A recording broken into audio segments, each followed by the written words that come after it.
డబ్బు, అనారోగ్యం, ఉద్యోగం, వ్యాపారం అప్పులతో బాధపడుతున్నారా? మీకోసమే మేనిఫెస్టింగ్ మిరాకిల్స్ 11 days ప్రోగ్రామ్.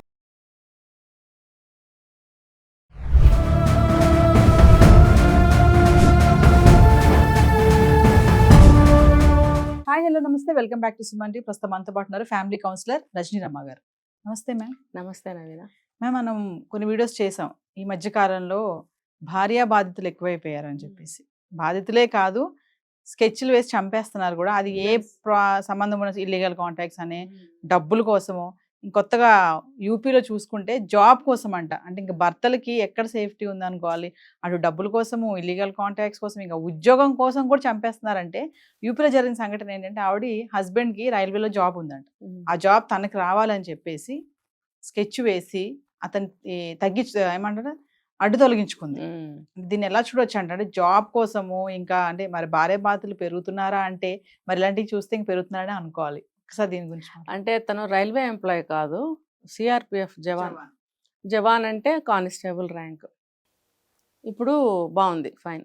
చంపేస్తే ఉద్యోగం వస్తుంది అంటే, భర్త చనిపోతే భార్యకి జాబ్ వస్తుంది, కరెక్టే.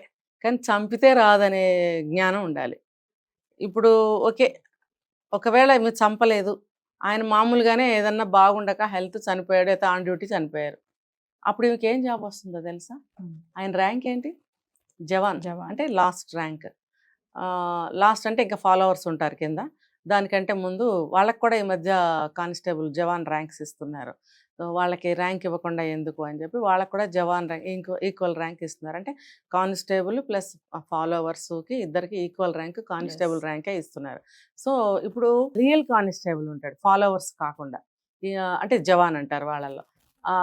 అతను గనక చనిపోతే భార్యకి ఏం జాబ్ ఇస్తారంటే ఫాలోవర్ జాబ్ ఇస్తారు. అర్థమైందా?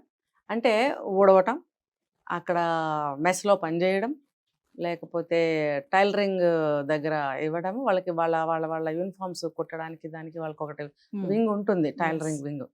లేదు అంటే వాటర్ క్యారియర్ లాగా అలా హెల్పర్ జాబ్ ఇస్తారు. ఫాలోవర్స్ అంటారు, ఊడవడం కడగడం లాంటివి అన్నమాట. ఇప్పుడు ఈ జవాన్ని చంపితే జవాన్ ఉద్యోగం వస్తుంది అనుకున్న పిచ్చిది, తనకు వచ్చేది జాబు అదే వస్తుంది. ఇప్పుడు చంపినందువల్ల ఏది రాదు, వెళ్ళి జైల్లో కూర్చుంటాడు. అంటే మినిమం జ్ఞానం లేదు. జవాన్ అంటేనే 10th క్లాస్ క్వాలిఫికేషను. మరి ఈ అమ్మాయి ఏం చదువుకుందో మనకు తెలియదు. ఒకవేళ అబ్బాయి కంటే ఎక్కువ చదువుకుంటే నాకు ఆఫీసర్ ర్యాంక్ ఇస్తారనుకుని ఆశపడిందా? నువ్వు ఎంత చదువుకున్నా సరే అతను చేసిన దాన్ని బట్టే నీకు వస్తుంది, అంతే. అంతకంటే ఎక్కువేం రాదు. ఒకవేళ అతను ఇంకా హయ్యర్ ర్యాంక్ అయితే కూడా ఈ అమ్మాయికి వచ్చేసి సేమ్ ర్యాంక్ ఇవ్వరు. అంటే ఏ మనిషి అయినా ఆలోచన చెయ్యాలి, ఏ పని చేసే ముందైనా దాని పూర్వాపరాలు తెలుసుకోవాలి. అంటే అతను జవాన్గా చేశాడు, మంచి ఫెసిలిటీస్ ఇస్తారు, ఫ్రీ క్వార్టరు, మెడికల్ అన్నీ కూడా ఫ్రీ ఉంటాయి, ట్రాన్స్పోర్టు, ఇవాళ హోమ్ జోన్కి వెళ్ళాలంటే టీఏడిఏలు అన్నీ ఉంటాయి. అంటే ఇన్ని కావాలి కానీ నాకు సౌకర్యాలన్నీ కావాలి, డబ్బు కావాలి, అంటే భర్త అవసరం లేదు అనే ఇలా చేస్తున్నారంట. అంటే వీళ్ళకి ఇంకా వేరే కాంట్రాక్ట్స్ కూడా ఉంటాయండి, మనం ఉన్నాయా లేదో మనకు తెలియదు, ఉండొచ్చు. వీళ్ళకి వాళ్ళతోటి మంచి జీవితం గడపాలి, ఇష్టమైన వ్యక్తితోటి. ఈ జాబ్ ఉంటే ఇంకా హ్యాపీగా ఉంటాము. మనం ఇలాంటి కేసు ఒకటి చూసారా? ఆ డబ్బు అంతా తీసుకుని వేరే అతనితో వెళ్ళిపోయి ఎంజాయ్ చేయాలి, నువ్వు చంపేసిరా అని అన్నాడని చంపేసింది భర్తని ప్రియుడితో కలిసి అని విన్నా కదా. సేమ్ అలా ఇలాంటివి అలాగే జరుగుతుంటాయి. ఇప్పుడు కాబట్టి ఈ భర్త నచ్చల, ఉద్యోగం బాగుంది, మంచి ఫెసిలిటీస్ కదా, రూపాయి కూడా ఖర్చు పెట్టక్కర్లా, అంతా మిగులుతూనే ఉంటుంది. మహా అయితే పిల్లల స్కూల్స్ ఉంటాయి కదా, వాళ్ళకి కూడా కేంద్రీయ విద్యాలయాస్ అని ఉంటాయి, ఫ్రీ ఎడ్యుకేషన్ ఉంటుంది. మరి అన్నీ free free free free free. ఏమన్నా మహా అంటే పప్పు ఉప్పు బియ్యం కూరగాయలకి మనం వేసుకునే బట్టలకి ఖర్చు ఉంటుందే తప్ప ఇంకా దేనికి ఖర్చు ఉండదు, అంతా మిగిలే. మరి ఈఎంఐకి అటువంటి ఆశ కలిగి ఉండొచ్చు, తను తీసేస్తే అడ్డము ఇతంతా వెళ్ళిపోయి ఈ ఉద్యోగంతో హ్యాపీగా బతకచ్చు. అంటే అజ్ఞాని అంటారు, జ్ఞానం లేని మనిషి. ఇతను ఆ పని చేస్తున్నప్పుడు కనీసం తెలుసుకో దాని గురించి, ఏంటి నాకేమన్నా వస్తుందా లేదా, చంపితే నా బ్రతికేంటి, చంపితే అసలు ఉద్యోగం వస్తుందా. అంటే మనం చాలాసార్లు మాట్లాడుకున్నాం ఇది. అది ఏదైనా ఒక చెడు పని చేసేటప్పుడు దాని రిజల్ట్ శిక్ష రూపంలో వెల్కమ్ చేస్తూ 2వ నిమిషంలోనే మనకి ఎదురుగా నుంచి ఉంటుంది. అది ఎందుకు తెలుసుకోవట్లేదు? ఆ టైంలో ఇది అడ్డు తొలగించుకోవాలి అనుకుంటున్నారు తప్ప తర్వాత వచ్చే పరిణామాలు ఎలా ఉంటాయి అనేది ఆలోచించట్లేదు. అయితే మరి ఇక్కడ ఇంకో విషయం చెప్తాను. ఇలాంటి సంఘటనలు అన్ని చూస్తున్నప్పుడు బయట యూత్కి భయం వేస్తుంది పెళ్ళి అంటేనే. ఒకళ్ళేమో స్కెచ్ చేసి చంపేస్తున్నారు, ముఖ్యంగా అబ్బాయిలకి. అబ్బాయిలకి అదే ఉమ్. అబ్బాయిలకి. అబ్బాయి. ఇప్పుడు చూస్తే ఇది ఉద్యోగం కోసం. ఉమ్. అంటే మాకు ఎక్కడ భద్రత ఉంది? ఒకప్పుడు భార్యలు అనుకునేవాళ్ళు మాకు భద్రత లేదు, అవును. మాకు స్వేచ్ఛ లేదు, ఉమ్. మమ్మల్ని ఇబ్బంది పెడుతున్నారు, మమ్మల్ని టార్చర్ పెడుతున్నారు. కానీ ఇప్పుడు భర్తలే రివర్స్ మాట్లాడుతున్నారు, మమ్మల్ని టార్చర్ చేస్తున్నారని. మరి వాళ్ళ బాధ ఎవరు వింటారు? నిజంగా అది మరి ఇలాంటివి చూసినప్పుడు నిజమే అనుకోవాలి. మరి అవును, ఎవరు చూడాలి వాళ్ళ బాధ వాళ్ళే తెలుసుకోవాలి. అందుకే ఇక పెళ్లిళ్ళు చేసుకోవట్లేదు. ఈ జుట్టు ఊడిపోయి బట్టతలలు పడిన అబ్బాయిలు పెళ్లిళ్ళు కాకుండా ఎంతమందో ఉన్నారు తెలుసా? భయపడే అంటారా? భయపడే, అసలు భయం అని కూడా కాదు, అసహ్యం వేస్తుంది వాళ్ళకి. ఇప్పుడు అమ్మాయిలు అంటే ఒకప్పుడు క్రేజ్గా చూడడము, లవ్ చేద్దాము, ఒకలాంటి ఫీలింగ్స్ రావడము, అలాంటి చక్కగా బాగుండే, ముద్దు ముద్దుగా న్యాచురల్గా. ఇప్పుడు ఆ స్థితి లేదు. అప్పుడు అలాంటి టైంలో కాస్తంత ప్రేమలు అనేవి ఉన్నాయేమో అనిపిస్తుంది. ఇప్పుడు ఏ చూపులు చూసినా, ఏ నవ్వులు నవ్వినా, ఏ మాటలు మాట్లాడినా = లవ్ కాదు, లవ్ కాదు అంతే. అది లవ్ కాదు, అదంతా అట్రాక్షన్, టెంపరీ ఒక నీడ్, డబ్బు కోసం నీడ్ అంతే, టెంపరీ నీడ్. అది డబ్బు అవనివ్వండి, ఇంకోటి ఏదన్నా కానివ్వండి, అది అంతేగాని అసహ్యం లేదని మాత్రం కాదు. ఇప్పుడు ఒక సిగరెట్ 4 అబ్బాయిలు ఒక అమ్మాయి కలిసి తాగుతున్నారు అని అంటే అదేమన్నా పెద్ద ఇంట్రెస్ట్ ప్రేమ ఉండే కాదు, సరదా. ఆ సరదా తీర్చుకుంటారు, అంతేగాని ఆ అమ్మాయి మీద గౌరవం ఉంటుందా, ఇష్టం ఉంటుందా, ప్రేమ ఉంటుందా, బాగా పెళ్లి చేసుకుందాం అనిపిస్తుందా? అస్సలు అనిపించదు.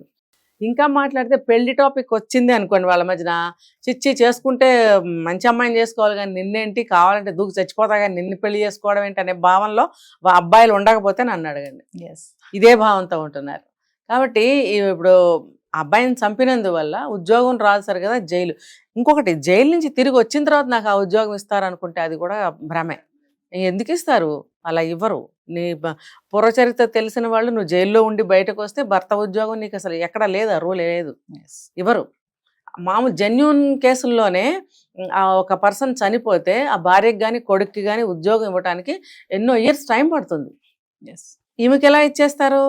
పైగా ఇలా చంపేసి జైలుకి వెళ్ళి వస్తే అసలు ఉండదు కదా. కాబట్టి ఉన్నది పోయే, ఉంచుకున్నది పోయే అన్నట్టు మొత్తం అన్నీ పోతాయి. ఇప్పుడు ఇలా చంపితే ఈమెతోటి ప్రియుడు కూడా ఉండడు, రేపు నన్ను చంపుతుందేమో అని. అంటే కొంతమంది మహిళలు మేడం, అందరి గురించి కాకపోయినా మనం జరుగుతున్న సంఘటనలు చూస్తున్నాం, మాట్లాడుకుంటున్నాం కాబట్టి కొంత మహిళలు తయారవుతున్నారు డబ్బు కోసం, కొంతమంది ఇల్లీగల్ కాంటాక్ట్స్, కొంతమంది ఇలా జాబ్ కోసం, కొంతమంది ఆస్తుల కోసం, కొంతమంది ఇంకా పిల్లలు అడ్డొస్తున్నారని, కొంతమంది ఇలా ఏదో కారణాలతోటి హస్బెండ్ ని టార్చర్ చేయడం. టార్చర్ చేస్తే పర్లేదు, ఇబ్బంది పెట్టి వదిలేయచ్చు కదా, చంపేస్తున్నారు, స్కెచ్లు వేసి చంపించేస్తున్నారు కూడా. అంటే దీనివల్ల వాళ్ళ పరిణామాలు ఎలా ఉంటాయనేది తెలుసుకోవట్లేదు. సో ఇవన్నీ చూస్తుంటే యూత్ కి మాత్రం పెళ్లి అంటేనే భయం వేస్తుంది. మరి అలాంటి యూత్ కి ఏమైనా చెప్తారా? అది చాలా జాగ్రత్తగా సెలెక్టివ్ గా చేసుకోవాలి, పెద్దవాళ్ళ మీద పెట్టాలి. ఇది ఎప్పుడు చెప్పుకుంటున్నాం ఈ మాట. మీరు పెళ్లి చేసుకోవాలని అనుకుంటే మీ పేరెంట్స్ చేతిలో పెట్టండి. సర్టైన్ ఏజ్ వచ్చిన తర్వాత చేసుకోండి పెళ్లి. మరీ చిన్న వయసులో చేసుకోకండి, ముదిరి చేసుకోకండి. మీకు ఒక 25-26 సంవత్సరాలు వచ్చినాయి అంటే అప్పటికే డిగ్రీలు అయ్యి, చదువులు అయ్యి ఉంటారు, ఏదో ఒక జాబ్లో సెటిల్ అయి ఉంటారు. పోనీ 27 సంవత్సరాలు అనుకోండి, 27 అంటే కూడా 30కి దగ్గరకు వచ్చేసినట్టే ఉంటుంది.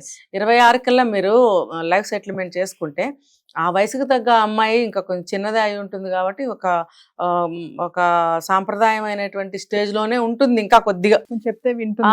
వాళ్ళ తల్లిదండ్రులు కూడా అటు ఆ స్టేజ్లో ఉండగానే అమ్మాయికి సంబంధాలు చూసి పెళ్లి చేస్తే, వీళ్ళు కూడా తల్లిదండ్రులు చూసిన అమ్మాయిల్ని పెళ్లి చేసుకున్నట్టయితే వాతావరణం కొంచెం బాగానే ఉండొచ్చు. కానీ గెస్ చేయలేం, కానీ ఎంతో కొంత లాటరీ అన్నమాట. అటువంటి ఆ యాంగిల్లో కొంచెం బాగుంటుందేమో అని హోప్. Thank you.